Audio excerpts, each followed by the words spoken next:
大家好，我是丽姐，欢迎大家来听相亲故事，感谢大家的订阅。今天要跟大家分享的这个故事啊，简直是我做红娘这么多年来见过的最离谱的一场相亲。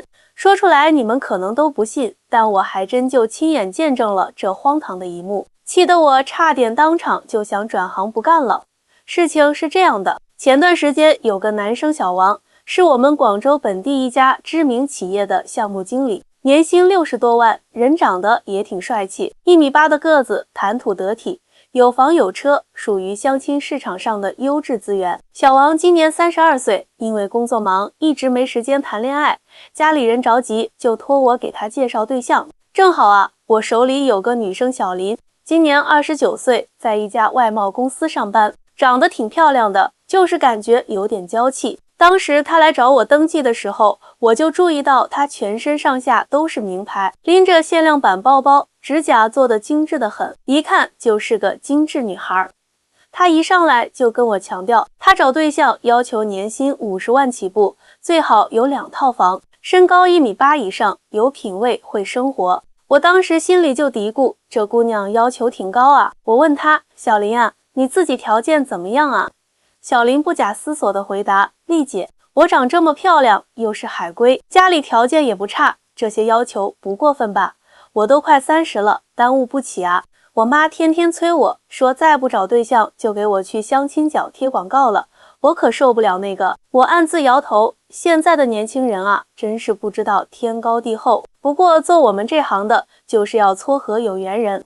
既然小王的条件基本符合小林的要求，我就安排他们见面了。第一次见面是在一家咖啡厅，气氛还不错。小王对小林挺有好感的，小林表面上也挺满意，但私下跟我说，觉得小王穿着不够有品位，送的见面礼太普通。我当时就提醒他，不要这么看重物质，人品和性格才是最重要的。结果这丫头跟我说了句让我哭笑不得的话，丽姐，你不懂啦，在广州这个城市，没有经济实力怎么谈恋爱啊？我闺蜜前段时间嫁的那个老公，刚认识就送了个马卡龙色的限量款包包，人家才是懂女人的。我当时就想说，姑娘，你是来找对象还是来找金主啊？但是毕竟是客户，我还是耐心的给她做了一些引导。小王那边倒是对小林挺有意思，主动提出要安排第2次见面，说要请小林吃顿饭，好好聊聊。就在这里，事情开始变得不对劲了。小林听说要吃饭，立马两眼放光，跟我说，丽姐，那就约在广州那家新开的米其林3星餐厅吧。我朋友圈好多闺蜜都去打卡了，我还没去过呢。我当时就愣住了，那家餐厅人均消费起码2-3千啊，第2次见面就去这种地方，有点过了吧。我委婉地跟小林建议，要不换个地方吧，太高档的餐厅不适合聊天，氛围太正式了。结果这姑娘直接说，丽姐，男生要是连这点诚意都没有，那还怎么往下发展啊？这不是考验他的经济实力，是看他的态度吗？我心里直摇头，但还是把这个要求转达给了小王。小王犹豫了一下，但还是同意了。我觉得小王人真的挺好的，很有绅士风度，愿意尊重女生的想法。到了见面那天，我本来是不用去的，但小林非要我一起，说有我在，他更有安全感。小王也表示无所谓，所以我就答应了。谁知道我们到了餐厅门口，看到的一幕差点没把我眼珠子惊掉。小林居然带了一大群人在餐厅门口等着。我数了一下，除了他自己，还有整整10个人，有他妈妈、他爸爸、他奶奶、他弟弟，还有他的几个闺蜜。我当场就懵了，这是相亲还是家族聚会啊？小王看到这阵势，脸色立马就变了，但碍于面子，还是保持了礼貌。他走过来，小声问我，丽姐，这是怎么回事啊？我以为就我们3个人吃饭的。我也一头雾水啊，赶紧把小林拉到一边问，小林，你这是什么意思啊？怎么带这么多人来啊？小林一脸理所当然，丽姐，这有什么啊？我们家人都想看看我未来对象嘛。再说了，我朋友们也好奇我相亲对象是什么样的，顺便让他们帮我参考参考。再说了，既然他想追我，请我全家吃顿饭怎么了？这不是很正常吗？我闺蜜相亲的时候，那个男的一次性就给他全家买了礼物呢。我当场就傻眼了，这思想也太可怕了吧！但是人都已经来了，总不能让大家都回去吧，多尴尬啊！我只好尴尬地向小王解释情况。小王虽然脸色很难看，但还是咬牙说没关系，既然来了就一起吃吧。我们一行13个人就浩浩荡荡地进了餐厅。服务员看到我们这么多人都有点诧异，要知道这家餐厅可不是大排档，是需要提前很久预约的高档场所。小王临时加了好几个位置，服务员特意给我们安排了一个大包间。坐下来后，更离谱的一幕发生了。小林的家人和朋友们开始点餐，而且是完全不看价格的那种点法，什么最贵的法国鹅肝，最新鲜的波士顿龙虾，最昂贵的日本和牛，最稀有的松露、香槟、红酒，全都往上点。我坐在那里尴尬的不行，小王的脸色已经由青转白再转青了。我偷偷看了一下菜单，天啊，这些菜加起来得多少钱啊？但是小林全家人一副很习以为常的样子，他妈妈还一边点菜一边对小王说：“小王啊，听说你是项目经理，年薪多少啊？有房有车吗？我们家小林从小就娇生惯养的，将来嫁人了也不能受委屈啊。”小王礼貌地回答了这些问题，但我能看出他内心的不快。更过分的是，小林的闺蜜们还一直在旁边指指点点，窃窃私语，不时发出一阵阵笑声，好像在评价小王似的。菜上来后，小林全家人和闺蜜们吃的那叫一个欢啊！生猛海鲜、高档牛排、名贵红酒，风卷残云一般的消灭着。小林的弟弟还特意要了2瓶最贵的红酒，说什么难得有人请客，不喝白不喝。我看着这一幕，简直无地自容，替小林感到羞愧。吃饭过程中，小林的妈妈更是直接开始了井号34，灵魂拷问井号34，一连串的问题像机关枪一样射向小王。小王啊，你家是本地人吗？在哪个区有房啊？几套啊？你现在开什么车啊？有没有打算换更好一点的啊？你父母是做什么工作的？有什么家族产业吗？你平时愿意给女朋友买包包吗？小林他喜欢那些大牌，你能接受吗？我看着小王的表情越来越僵硬，心里直捏一把汗。这已经不是相亲了，简直是上刑啊！但小王还是很有涵养的一一回答了这些问题。不过我能感觉到他的耐心正在一点点消耗殆尽。小林的闺蜜们也不消停，一个个端着红酒杯，翘着兰花指，对小王上下打量。哎，小林，你这个相亲对象穿的西装看起来不像是什么大牌啊，手表也很普通嘛，不会是精仿的吧？哈哈，车子只是普通的宝马3系啊，我老公都换5系了呢。我真是听不下去了，这些人也太过分了。小王好歹也是年薪几十万的精英，在广州也算是条件不错的青年才俊了，被他们说的好像是什么穷光蛋似的。而小林呢，不仅不制止这些无理的言论，反而跟着起哄，还不时的用手肘碰碰闺蜜，两人偷笑。他的这个表现让我对他的人品大打折扣。小王的脸色已经黑如锅底，但他还是保持着最基本的礼貌。饭局进行到一半时，小林的妈妈忽然说了一句更离谱的话：“小王啊，我们家小林马上就要30了，找对象已经很着急了。你如果真心想追我女儿，就得拿出点诚意来。我们家小林从小到大，想要什么就有什么。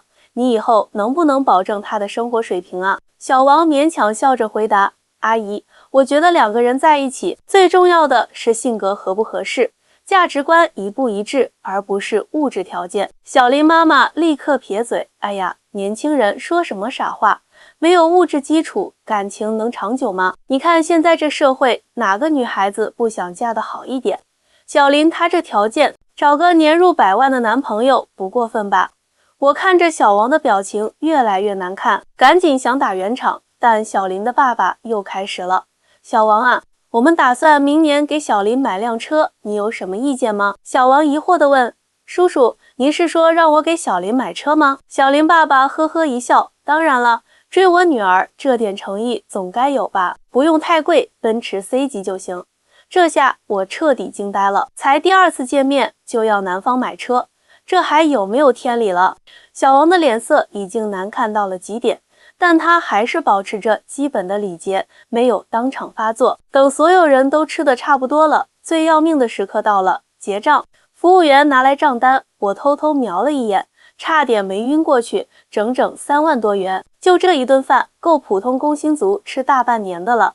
小王看到账单，脸色瞬间变得煞白。我能理解他的震惊，毕竟谁也没想到会点这么多贵的东西。更可气的是，小林全家人和闺蜜们已经开始收拾东西，准备走人了。好像这顿饭该谁买单是天经地义的事情。小王深吸一口气，对小林说：“小林，这顿饭消费有点超出我的预期了。我本来是想和你一起吃个饭聊聊天，没想到会变成这样，而且你也没提前跟我说会带这么多人来。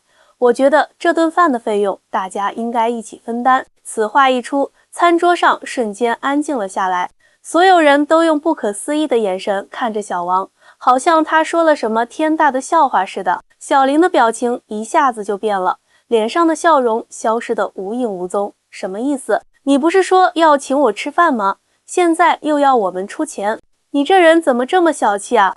我赶紧解释，小林，小王的原意是请你一个人吃饭，不是请这么多人的。这么大的一笔开销，确实有点突然。小林妈妈立刻打断我，丽姐，这有什么好说的？男方请客，天经地义的事情。他要是连这点诚意都没有，还谈什么恋爱？我看这小伙子就是不行，装什么有钱人。小林爸爸也冷哼一声，就是3万多块钱就舍不得了，还说什么年薪60万，我看是吹牛的吧。小林的闺蜜们更是一个个挖苦起来，哎呀，这种男人可不能要啊！小林，看看才第2次见面就这么抠门，以后还得了？我就说嘛，真正有钱的男人不会在意这点小钱的。场面一下子变得非常尴尬，眼看就要吵起来了。我作为红娘，真是尴尬到了极点，但我必须站出来说句公道话，大家先别急，有话好好说。我觉得小王说的也有道理，这顿饭确实超出了原本的预期。小林，你也没提前告诉小王会带这么多人来。小林却不依不饶，丽姐，你是站在哪边的啊？你不是红娘吗？应该帮着女方说话才对吧？我气得差点跳脚。我是红娘不错，但我是公平公正的红娘，这事儿确实是你们做的不对。这时，小王已经冷静下来，他站起身，眼神中充满了失望和愤怒。我想我已经看清楚了，我来相亲是为了找一个志同道合的伴侣，不是来当冤大头的。小林，你的条件确实很好，但我们的价值观明显不合适。这顿饭我出一部分，剩下的请你们自己解决。说完，他直接掏出5000块钱放在桌上，转身就要走。小林顿时急了，他可能没想到小王真的敢这么做。你站住！你这是什么意思？你不能就这么走了，这顿饭你必须买单。小王头也不回，为什么必须？我们才见第2次面，你带了这么多亲戚朋友来，还点了这么多贵的东西，凭什么要我全部买单？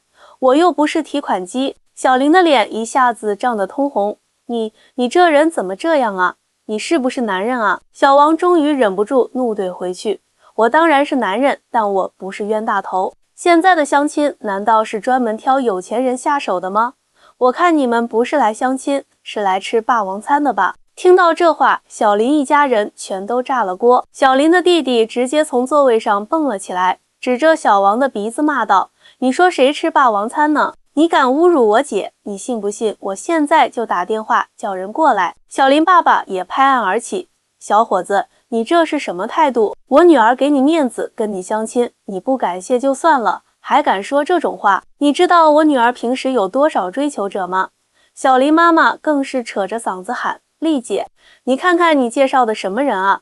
这种小气鬼也配跟我女儿相亲？我们家小林要什么样的男人没有？非得受这种气，我真是气不打一处来。